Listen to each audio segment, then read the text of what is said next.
O''D, O-N-N-E-L-L. I've got you. Bear with us. So you've had a letter put through the door today? I have now. What it is, I've just been searching up my rights. So I was discharged from hospital with no medication, and not even my own, and I was voluntary. So I'd been discharged by the judges at my tribunal, and the nurses had asked me if I'd prefer to stay involuntary, up until my court date with the girls. So I've done that, and anyway, in court, I'm still waiting for my medical health records in full in paper and my children's, which, June Beggar worked on Udale Ward.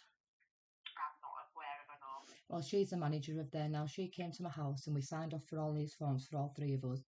And I've still not had these records delivered. This has been going on since January. June was here 2 months ago, so it's now surpassed the 60 days again. And the NHS has locked me up unlawfully and detained me for 2 weeks, putting me on benzodiazepines and zopiclone. And the day before court, can I just finish, please? The day before court, when they detained me, they didn't give me any medication and they threw away my ADHD medication. I've come home, there's medication missing out my cupboard. The only people that have been in are the police. Now, I'm under no mental health or distress, and legally, because I was voluntary, I'm just going to read this out legally properly just so I get this right. So, I just want to confirm my legal rights following my recent detention under the Section 2 Act of the Mental Health Act of 1983. I was detained under Section 2 for assessment, and I was discharged by the judges, and I chose to remain involuntary until I was able to, before I was meant to go to court. So I just want to make it clear that I'm under no legal obligation to engage with mental health services or attend any appointments unless there's a valid and lawful order required for me to do so. Now, considering I'm prosecuting for the Bribery Act 2010 and you keep trying to come to my house and it's new people, you're all looking at strange stuff on paper, which is quite laughable, really. Is extremely laughable, saying that I believe somebody gave birth to lizards, which I never did. There was somebody with psychosis who believed she was pregnant with lizards. I didn't believe her by any stretch of the imagination, yet the NHS have indoctrinated that much crap about me, no offence for that, sorry about language. It's just disgusting, and I don't believe there's anything your assessment or liaisation team are going to be able to do for me that isn't going to potentially put me away and stop the justice getting out that Felicity and Trixie need. I'm not sure if you're aware of satanic ritual abuse, and I've got a lot of evidence, and this is why I've got out of Udale Ward, and it's how I've also got out of Almouth. I've never changed my narrative. I've never changed anything I've said. I've remained sovereign to my own word from the word go since January the 13th, and it will not change.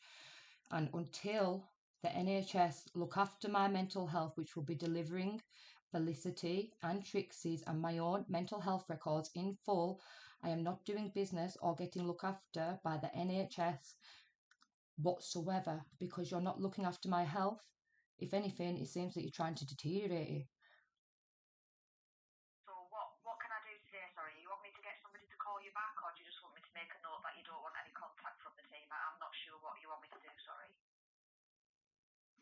Well, you tell me what it is that we do from here, because I'm calling you up to make you just aware of what's actually been going on and what my legal rights are. I'm just one of the call handlers, Jade, so I don't actually work on the care side of the team. I just pass on messages, open referrals, etc. So you want me to get Beth or one of the practitioners? How about you give me your email address and I'll send you it all on an email, and I'll actually send it out in writing if you give me the details. I can give you the shift lead email address, that's not a problem. That'll do me, fantastic, thank you. Yeah, 1 second. Thank you. So it's NCC. Yeah. And after the C, it's NC and then crisis. So the third C is part of crisis. So NC, so N Charlie crisis. Charlie crisis. Yeah. Yeah. So it's NC and the third C is the start of crisis. Does that make sense? Perfect. And then shift lead, all one word. So that's another S after crisis. Yeah. So that's shift lead. Yeah. All that's one word. Yeah. At CNTW. Yeah. .nhs. But can you just read that all out for me, just spelling it, just from the word go right through, and if I need to stop you, I will do, please. Thank you. Yeah. November Charlie. Yeah. C for Charlie. RISIS. So it's just 2 C's then, Yeah. not 3. Yeah. So Yeah, I said NC and then the third C is the start of crisis. the third one, that would mean that there'll be 3 C's, not just 2. All right, sorry, okay. So NC, CRISIS, Yeah. SHIFT, Yeah. LEAD Yeah. at cntw.nhs.uk. Amazing. Now I'll reiterate it back to you just to make sure we've got it right a third time. November, Charlie, Charlie, Romeo, Indigo, Sierra, Indigo, Sierra, Sierra, Hotel, Indigo, Foxtrot, Tango, Lima, Echo, Alpha, Delta, Yep, at cnt.nhs.uk. cntw.nhs.uk. CNTW, brilliant, fantastic. Thank you for doing that with me. All right, that's no problem. Thank you. Bye.